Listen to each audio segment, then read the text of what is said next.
First time in my life এমন হয়েছে যে আমি চুল কাটার পরে অনেক satisfied, and most of the time চুল কাটার পরে এত বাজে লাগছে, এত খারাপ লাগছে, বারবার এত গালি দিচ্ছি, চুল কাটানোর পরে অনেক স্যাটিসফাইড লাগতেছে, অনেক ভালো লাগতেছে।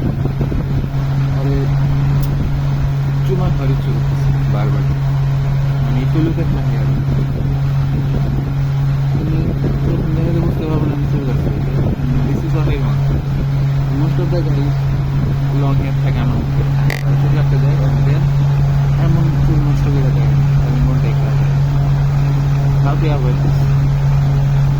যদি আমার মতো এরকম যদি খুশি থাকতে চাও চুল কাটার পরে, চুল যদি নষ্ট না করতে চাও, you have to do is তুমি বারবারে বলবা, স্যালনে যা বলবা যে don't use an trimmer,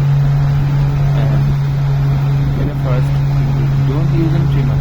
and secondly যত ন্যাচারাল রাখা যায়, ওভারঅল যত সমান রাখা যায় চারদিকে, বিকজ তুমি ফেড দিলে মোস্ট অফ দ্য গাইজের লাইক আমার মতো যদি লং ফেড থাকে তখন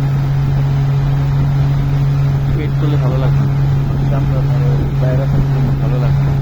you need a fuller hair cut in side and in back, you need a fuller hair, otherwise you won't look good, because it creates illusion যে তোমার space অনেক narrow.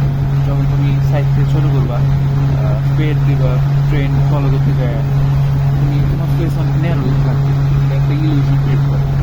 On the other hand তুমি যদি একটু fuller রাখো, বেশি narrow, বেশি fade না করো, then you will look good. স্পেসে একটা